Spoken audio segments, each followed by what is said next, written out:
India under-20 স্কোয়াডে OCI প্যালাইট যোগ হওয়াতে সিঙ্গাপুরের এগেনস্টে 3-0 গোলে ম্যাচ উইন হয়েছে আমাদের ইন্ডিয়া, যেখানে কিন্তু আমাদের ইন্ডিয়ান ফ্যান্সরা একটা এক্সট্রা আশা জোগাচ্ছে যে এবারে তারা এশিয়ান কাপে কোয়ালিফাই করে যাবে আন্ডার-20 টিম।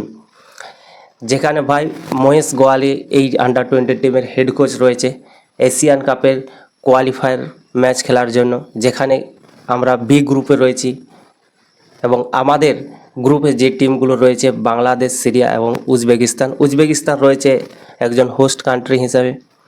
আর মহেশ গোয়ালি যে 30 জন প্লেয়ারকে ডেকেছে তাদের মধ্যে রয়েছে 3 জন ওসিআর প্লেয়ার, যেখানে রয়েছে আগস্ট ভাট, হেমত আলী এবং ওহান বেঞ্জামা।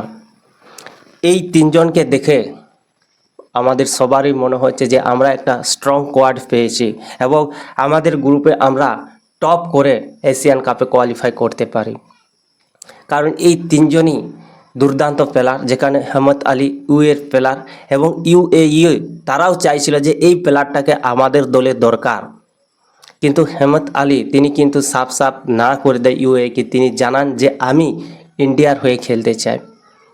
আর এই ডিসিশনটা নেওয়ার জন্য তাকে হেডস অফ ভাই, তাকে স্যালুট জানানো উচিত, কারণ এরকম একটা এজে তিনি যে ইন্ডিয়ার হয়ে খেলার জন্য ডিসিশন নিয়েছেন, এটার জন্য তাকে স্যালুট জানানো হতো। ইউএর মতো কান্ট্রিকে ছেড়ে দিয়ে ইন্ডিয়ার হয়ে খেলার জন্য সে ডিসিশন নিয়েছে। এখানেই বোঝা যায় যে তিনি ইন্ডিয়াকে কতটা ভালোবাসে, সেই ইন্ডিয়াকে কতটা ভালোবাসে এখানেই বোঝা যায়। হেমত আলী যিনি কিন্তু একজন স্ট্রাইকার।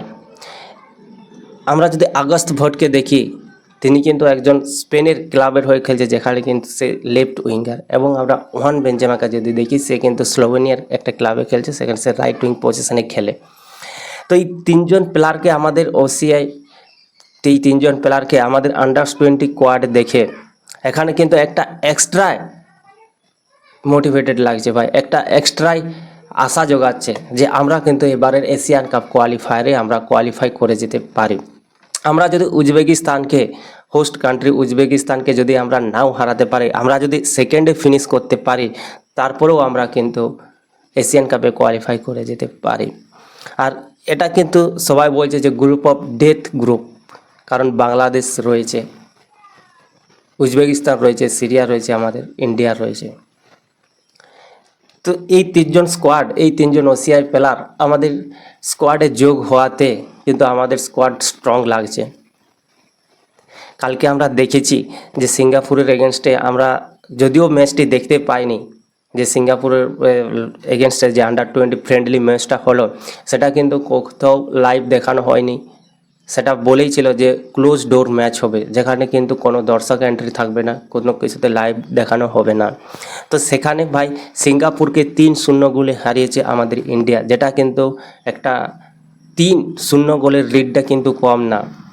সিঙ্গাপুরের মতো একটা টিম, যেটা যথেষ্ট একটা ভালো টিম, যথেষ্ট একটা স্ট্রং টিম, তো তাদেরকে হারিয়েছে 3-0 গোলে।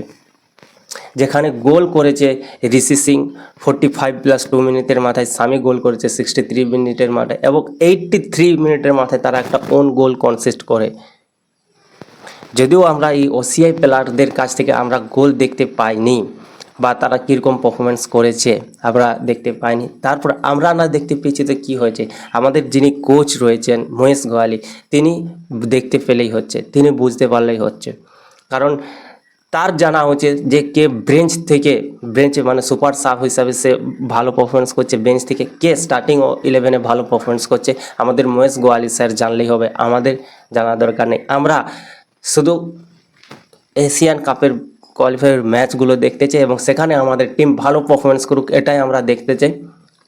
এবং শেষমেশ আমরা সেই ফলটা চাই যে আমাদের টিম, আমাদের ইন্ডিয়া কোয়ালিফাই করে গেছে এশিয়ান কাপে, আমাদের আন্ডার-20 প্লেয়াররা এশিয়ান কাপে কোয়ালিফাই করে গেছে, এটাই আমরা দেখতে চাই, এটাই আমরা দেখতে চাই।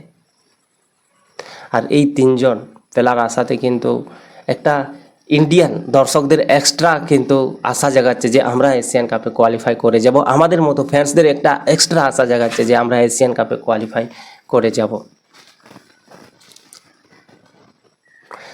তো দেখা যাক কি হয়। আমরা যতদিন না গ্রুপের ম্যাচগুলো দেখব বা শেষ পর্যন্ত আমরা ম্যাচগুলো দেখব, ততদিন আমরা হয়তো এতটাও আশা করা উচিত না। আমরা যদি এক্সট্রা আশা করে নিই তাহলে সেখানে দেখা গেল যে আমাদের টিম কোয়ালিফাই করতে পারলো না, সেখানে কিন্তু আরও সব থেকে বেশি দুঃখ পাবো আমরা। তো আশা করা ভালো, আশা করব, কিন্তু তাদের পারফরমেন্স দেখে আমরা যতদিন না তাদের ম্যাচ দেখব ততদিন পর্যন্ত আমরা সেই একদম 100% শিওর হতে পারবো না। তো ম্যাচ দেখব, উইন দেখব, কীরকম খেলছে, তারপরেই আমরা আশা করতে পারি। তো দেখা যাক কি হয় আমাদের মহেশ গোয়ালি স্যার, তিনি কি পারবেন এবারের এশিয়ান কাপে কোয়ালিফাই করাতে। তো এটাই দেখার আছে। তো ভিডিওটি যদি ভালো লেগে থাকে অবশ্যই একটা লাইক করে দেবে। আর যারা ইন্ডিয়ান ফুটবলকে ভালোবাসো, যারা চাও ইন্ডিয়ান ফুটবলকে এগিয়ে নিয়ে যেতে চাও, বা আমার চ্যানেলে কেউ নতুন এসে থাকলে তারা অবশ্যই চ্যানেলটি সাবস্ক্রাইব করে দেবে। তো দেখা হচ্ছে পরের ভিডিওতে, ততক্ষণ পর্যন্ত সবাই সুস্থ থাকো, ভালো থাকো, জয় হিন্দ।